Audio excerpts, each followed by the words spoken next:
Buenas tardes, muchachos. ¿Me escuchan? Buenas tardes, profe. Buenas tardes, Buenas profesor. tardes. Bueno, entonces vamos a dedicarnos en esta y las siguientes dos clases a discutir problemas que tengan que ver con los conceptos que hemos visto, ¿sí? Vamos a ver. Voy a empezar por uno de los problemas que ya vienen anexos en el Classroom, ¿sí? Bueno, y no voy a seguir el orden, pero sí voy a discutir cada uno de los 5 problemas que vienen.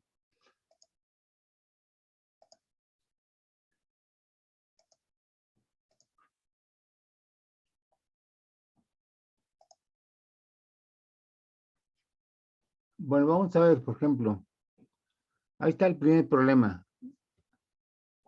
Dice, si el campo eléctrico sobre la superficie de la Tierra es de 150 newtons sobre Coulomb, calcular la carga del planeta. El campo apunta hacia el interior. Eso es la primera indicación. Entonces hay que calcular el campo eléctrico. Ok. Digo, perdón, hay que calcular la carga del planeta. Es la primera pregunta. Luego la segunda pregunta, calcular la diferencia de potencial o de voltaje que hay entre la superficie de la Tierra y un punto situado a una altura de 2 metros. Oye, ok, es la segunda pregunta. Entonces, la primera es la pregunta de la carga de la Tierra, dado el campo. Y la segunda pregunta es calcular la diferencia de voltaje entre dos puntos. Y C, explicar por qué un hombre de 1,80 metros de altura no siente una descarga de corriente, a pesar de que hay una diferencia de voltaje entre su cabeza y sus pies, en los siguientes casos. Cuando está descalzo, y B, cuando lleva zapatos de suela no conductora. El radio de la Tierra es de 6,731 kilómetros. Bueno, vamos a apuntar primero los datos. El campo para el problema 1. El campo es de 150 newtons sobre Coulomb. El radio de la Tierra es de 6,000. Dejen ver ahorita. El radio de la Tierra es de 6,731 kilómetros. Y se pide calcular la diferencia de potencial entre un punto situado a 1,80 metros y la Tierra, que tiene una altura de 0 metros. ¿Sí? Entonces vamos a discutirlo. A ver, ustedes propónganme ideas. ¿Cómo calcular la primera pregunta? Calcular la carga de la Tierra dado el campo.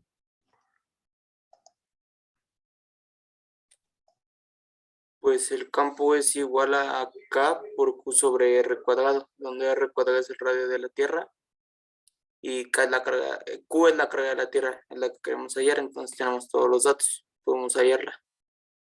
Ok, es una buena solución. O sea, suponer que la carga es puntual, ¿sí? Y que el campo está a qué distancia. A ver, lo que tú propones es esto.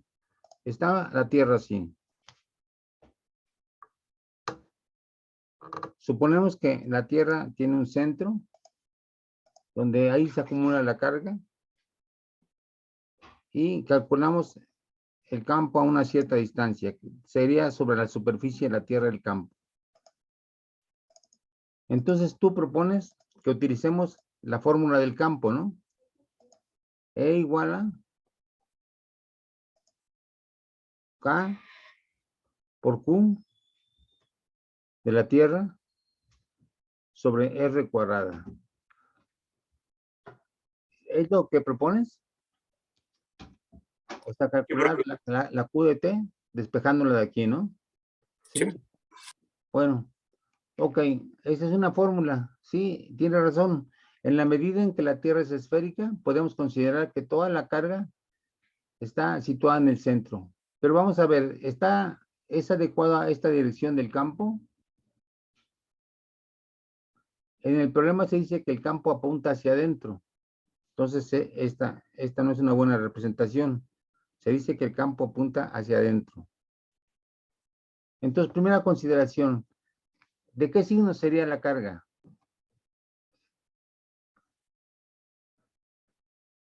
Negativa. Negativa porque apunta hacia el centro. Recuerden que si la carga es negativa, la carga negativa se traga el campo. Entonces sería la forma correcta de representar el campo es hacia adentro de la Tierra. Bueno, está muy bien. Ahora, ¿qué otra fórmula podríamos, de qué otra forma podríamos calcular el campo? Digo, la carga. Sí, sí, aplicando la ley de Gauss.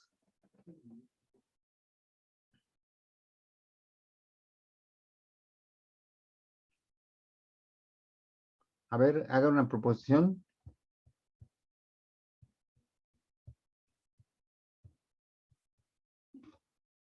A ver, la ley de Gauss dice que integral cerrada sobre una superficie es de E punto ds sobre una superficie cerrada igual a la carga Q entre epsilon 0. Podemos aplicar tal cual esta fórmula para calcular la carga. Sí, porque el campo es constante. A ver, otra opinión. Ok, el campo es constante, entonces sacamos del campo de la integral, de la integral, y sería solamente cuestión de integrar la superficie, ¿no? La superficie en este caso, la integral de superficie, ¿cuánto sería? ¿Cuál es la superficie de una esfera?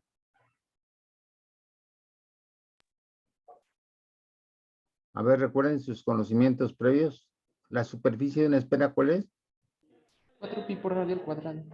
4pi por el radio de la Tierra al cuadrado. Muy bien. Ok. Y entonces aquí ya tenemos el campo. Tendremos el campo fuera. Y esta es la superficie. Bueno, esto por el campo. Y esto sería igual a la carga de la Tierra. Pero aquí viene la discusión. ¿Sí? Aquí sin más pusimos K y sabemos que K es igual a 1 entre 4pi epsilon 0. Podemos utilizar esta fórmula en este caso para el interior de la Tierra.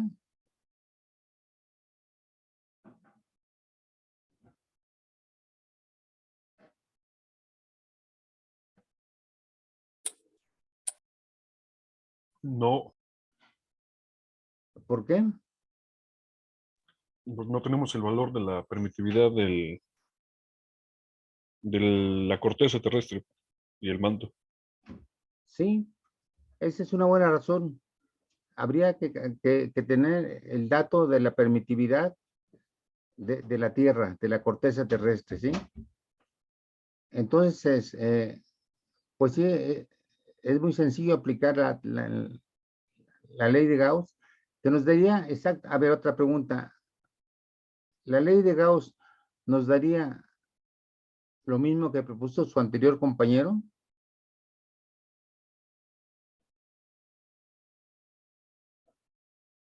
A ver, según la ley de Gauss, la Q de T es igual a 4pi r cuadrada por el campo y por la epsilon. Sí, Mientras profe, que, sería lo mismo. ok, sí, porque aquí la Q de tierra es igual a 1 entre 4pi epsilon 0 por r cuadrada, que es exactamente esto, ¿sí? Y entonces vemos que nos da el mismo tipo el mismo valor de campo, excepto con la corrección de la epsilon 0. Que para eso habría que investigar cuál es el valor de la permitividad. Bueno, Entonces ven que aquí una utilidad del campo, de medir el campo, es que nos permite medir la carga de una u otra forma. ¿Sí? Bueno, ahora, ya tenemos el campo fuera de la superficie de la Tierra. ¿Cómo calculamos? Ahora, esta es la pregunta A. Ahora, la pregunta B. Si tenemos aquí la superficie de la Tierra,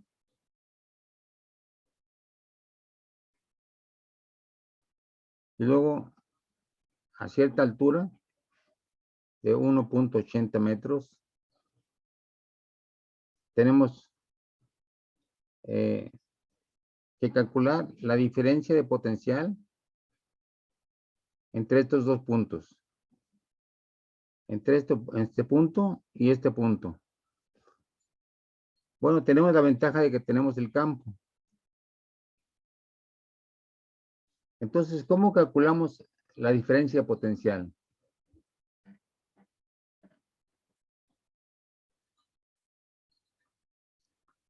Recuerden que estamos haciendo ejercicios justamente para aplicar las fórmulas que vimos en clase. Entonces, este tipo de ejercicios pues nos facilita que se nos vayan memorizando las fórmulas que vimos a lo largo de la primera parte de este curso. Entonces, ¿cómo se calcula la diferencia de potencial entre este punto y este punto? Pues la variación del potencial es igual al negativo de la integral del campo por la trayectoria. Bueno, punto DS, que es la trayectoria que se recorre. Bueno, muy bien.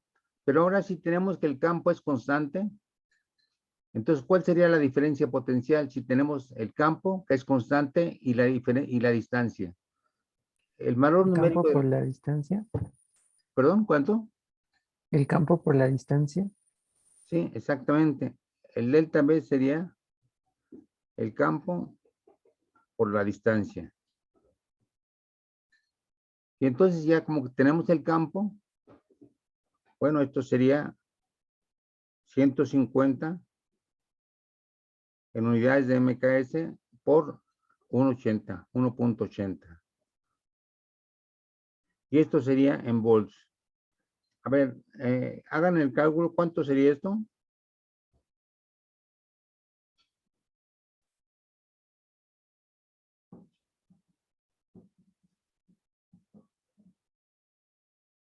A ver, ¿cuánto sería esto? 270. 270 volts. Bueno. 270 volts. Entonces, es un buen voltaje. Recuerden, ¿cuál es el voltaje de la línea de corriente de las casas? 118. 128, 120 más o menos, ¿no? 120. Entonces, aquí son 270 volts, o sea, es un buen voltaje, ¿no? Sí. Entonces, la pregunta tercera, ¿por qué un individuo que está parado sobre la Tierra? Vamos a volver a dibujar al muñequito.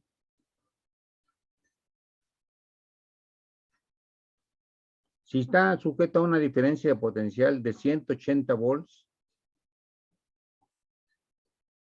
¿sí? ¿Por qué no siente un toquezazo?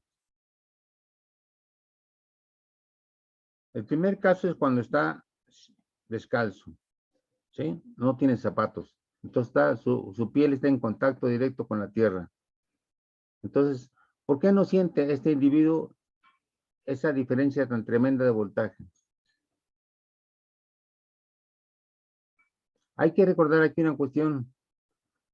¿Cuál es la sustancia que mayoritariamente compone al cuerpo humano? A ver, ustedes respóndanme. ¿El agua? El agua. ¿Más o menos en qué porcentaje?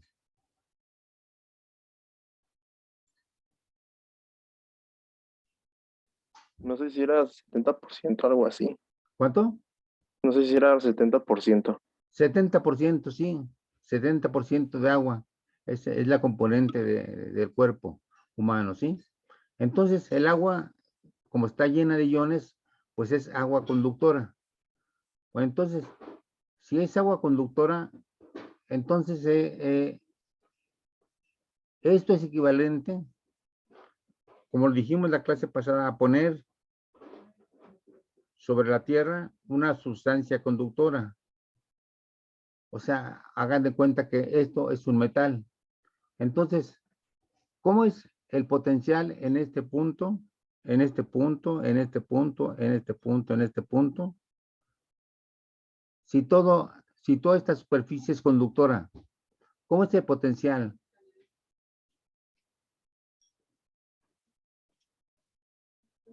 ¿Cambia? ¿O qué tipo de superficie es esta?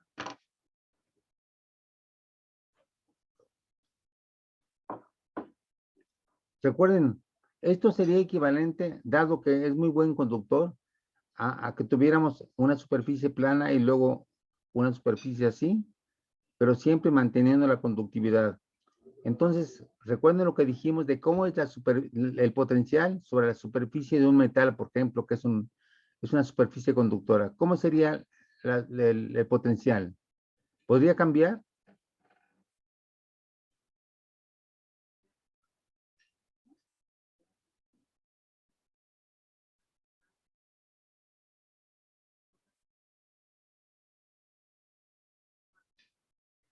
A ver, respondan.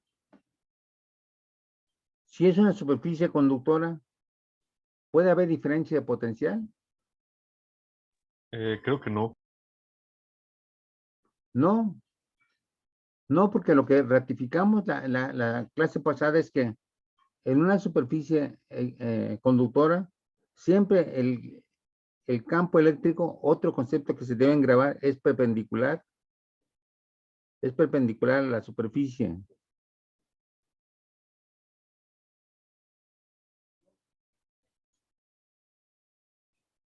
Porque si no fuera perpendicular a la superficie, entonces tendría componentes, si fuera una cosa así,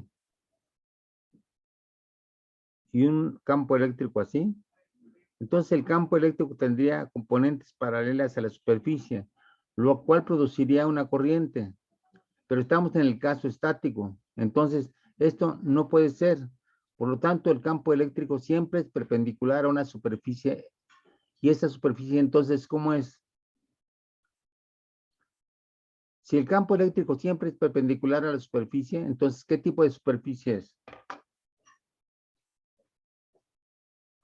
Equipotencial. Equipotencial. Entonces, quiere decir que el potencial aquí, y el potencial aquí, y el potencial aquí, y aquí, aquí, aquí, es el mismo. Y entonces pasa lo mismo que con este individuo. El potencial en la Tierra y a lo largo de todo su cuerpo es el mismo.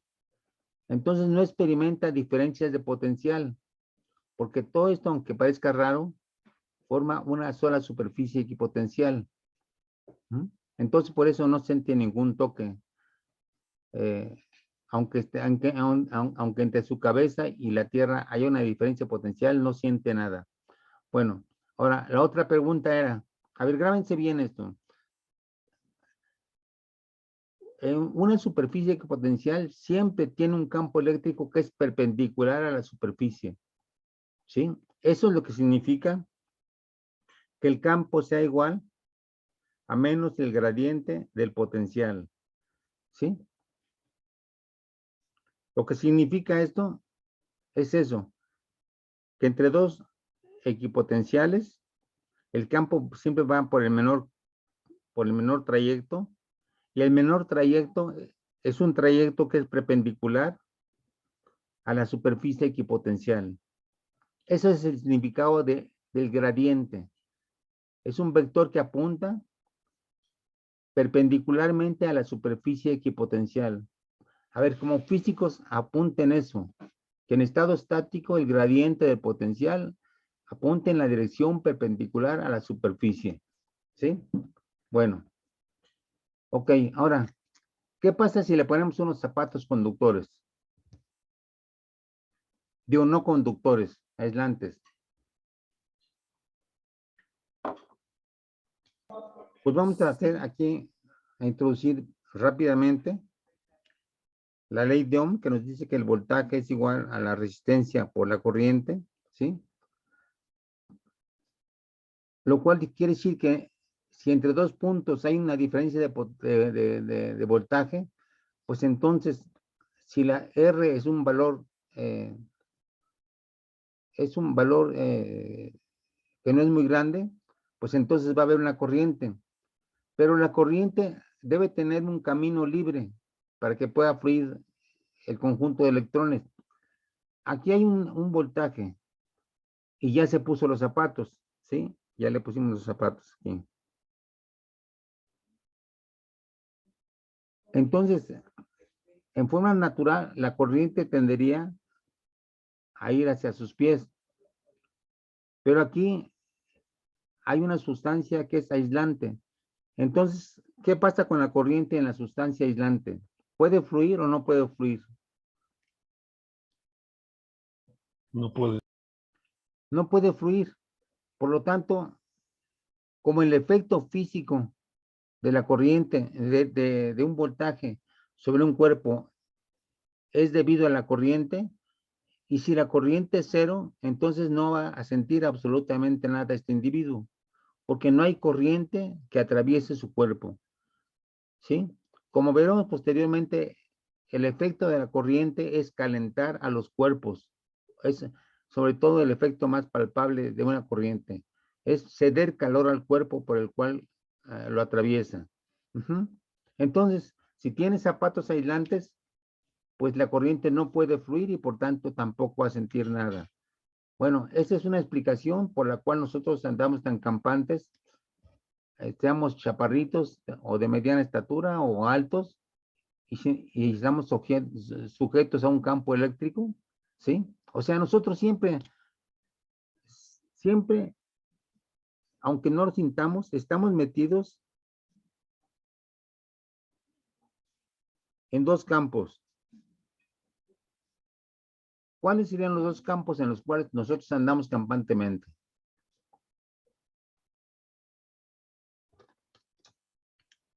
A ver, andamos sumergidos en dos campos. El eléctrico y gravitacional. Exactamente. Siempre andamos metidos en el campo eléctrico y el campo gravitacional. Entonces, no nos damos cuenta, pero andamos para aquí y para allá, siempre metidos en estos dos campos, ¿sí? Bueno, esto es lo que se refiere a la pregunta 1. Vamos a ver la otra pregunta.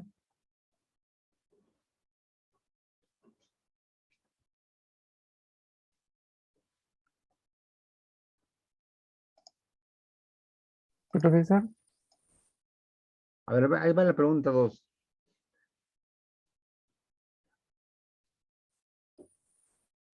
profesor.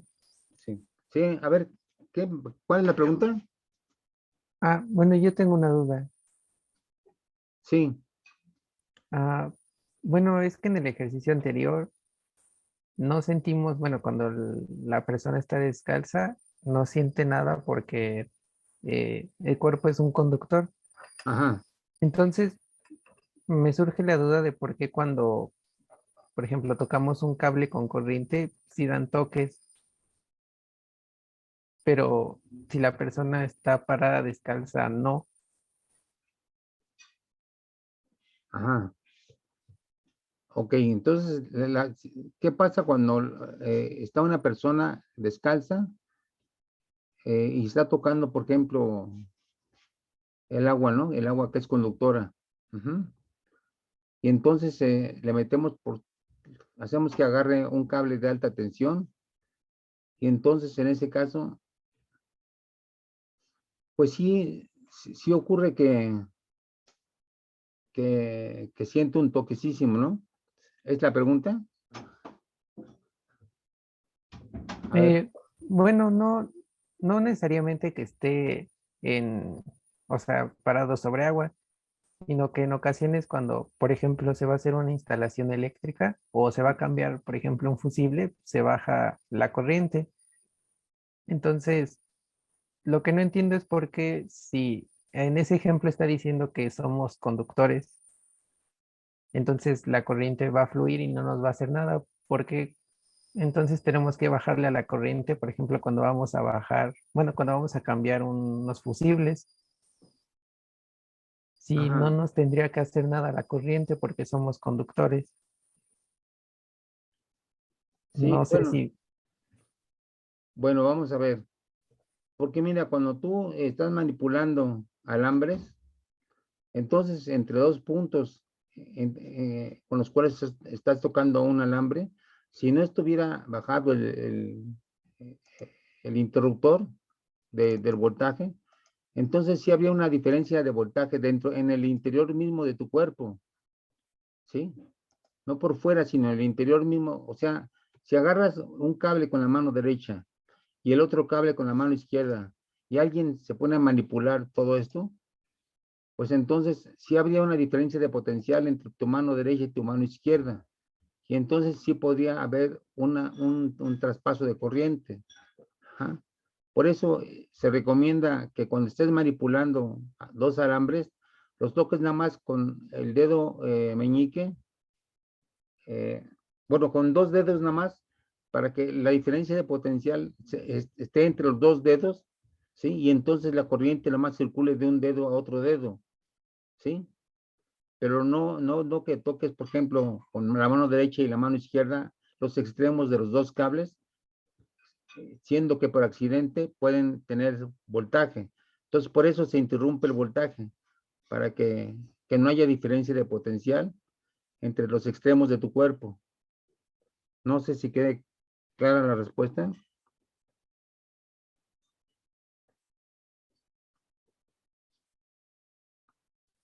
sí, profesor, gracias. ¿Sí? Sí, Bueno, gracias. bueno, muy bien. Entonces, o sea, el caso es no producir un campo eléctrico dentro de tu cuerpo con los cables, ¿sí? Porque entonces, si está un campo eléctrico dentro de tu cuerpo, entonces pasamos ya al estado de corriente, ¿sí? Que vamos a ver en los siguientes capítulos. Ujú. Bueno, ok. Ahora vamos a pasar al problema 2. Aquí es un problema muy interesante porque históricamente fue como se descubrió la carga del electrón. A ver, entonces dice el problema. Analizar detalladamente el experimento de Millikan para hallar la carga de unas partículas de aceite cuando caen en caída libre en el aire entre las placas de un condensador descargado. ¿Sí? A ver. Pues a ver, imagínense esa situación antes de que pasemos al cuaderno. A ver, cuando las partículas de aceite caen en caída libre en el aire entre las placas de un condensador descargado. Imagínense, son dos placas en medio, una partícula de aceite que va cayendo, pero el condensador está descargado. B. Luego esa misma partícula es sometida a un campo eléctrico aplicando una diferencia de potencial entre las placas. ¿Sí? La misma situación, pero ahora las placas están cargadas. Sugerencia, toma en cuenta todas las fuerzas que operan sobre la partícula. ¿Cuáles son esas fuerzas? La fuerza de gravedad, ¿sí? La fuerza de fricción. ¿Por qué? Porque es una partícula que vaya cayendo en un fluido como es el aire, y entonces experimenta fricción. La fuerza de fricción debido a la viscosidad del aire. Luego, otra fuerza importante. El empuje debido a la ley de Arquímedes, ¿sí? Que nos dice que un cuerpo dentro de un fluido experimenta un empuje hacia arriba, igual. A ver, ¿qué dice el principio de Arquímedes? Recuérdenlo. Lo debieron haber visto en Física 2.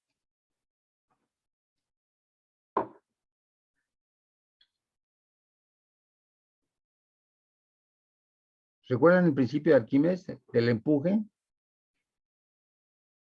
Un cuerpo sumergido en un fluido experimenta un empuje hacia arriba, igual a ¿qué?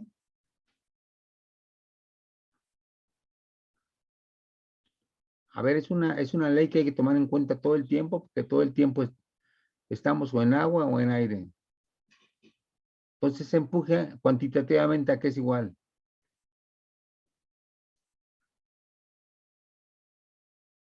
A ver, ese principio lo vieron desde siempre, ¿verdad? ¿Sí? Si mal no recuerdo, era igual al peso del fluido desalojado, ¿no? Exactamente, al peso del volumen de fluido desalojado. ¿Sí? Bueno, ok. Ese es el principio de Arquímedes. Luego una anotación. En el experimento de Millikan, el aceite es pulverizado con una bombilla que al expulsarlo carga a las gotitas. Bueno, entonces, a ver, el punto es analizar este experimento, que es a base solamente de todos los conceptos básicos que estamos viendo.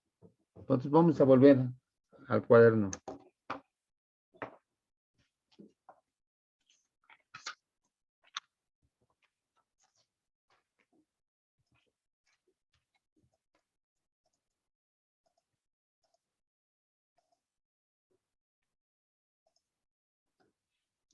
Bien, entonces tenemos un par de placas metálicas. Las voy a agrandar solamente para que se pueda visualizar mejor el experimento. ¿Sí? Entonces, desde aquí con una bombilla,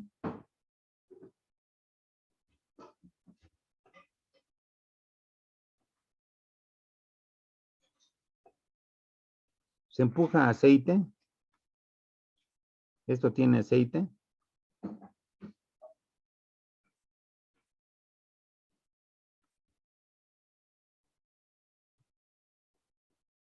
Entonces sale una corriente de partículas de aceite pulverizadas.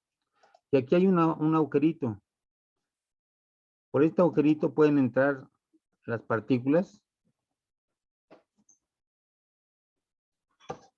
Y entonces empiezan a caer. ¿Sí? Empiezan a caer. Bueno. Entonces, esas partículas se cargan por la fricción que experimentan al salir por el extremo tan pequeño del aceite, de la bombilla esta. ¿Sí? O sea, sí se imaginan cómo, ¿no? Aprietan esto, sale el aceite, tiende a caer por la gravedad, pero luego entra al espacio entre las dos placas de un condensador. Ahora, al principio no hay ninguna diferencia de potencial. Si no hay ninguna diferencia de potencial, ¿puede haber campo eléctrico?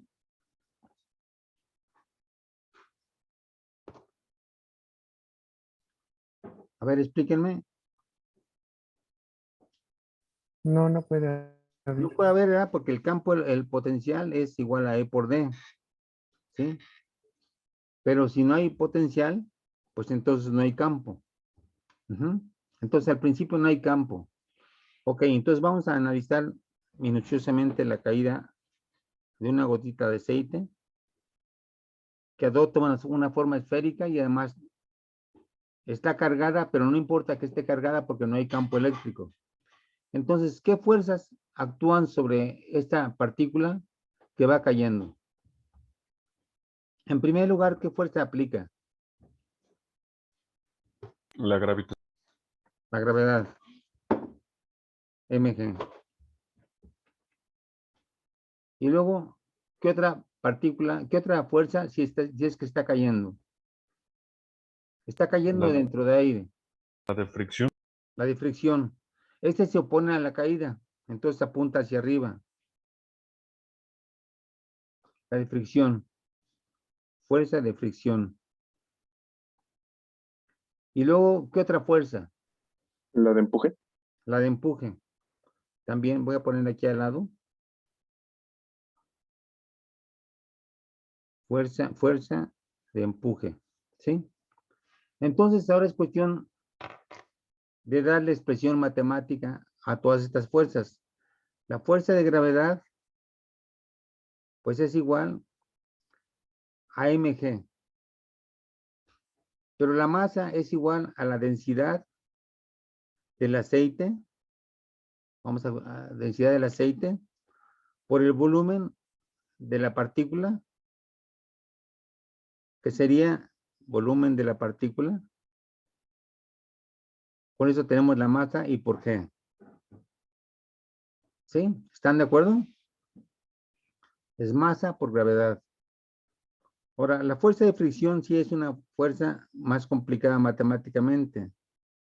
Es igual a 6pi por la viscosidad del medio por el radio de la partícula.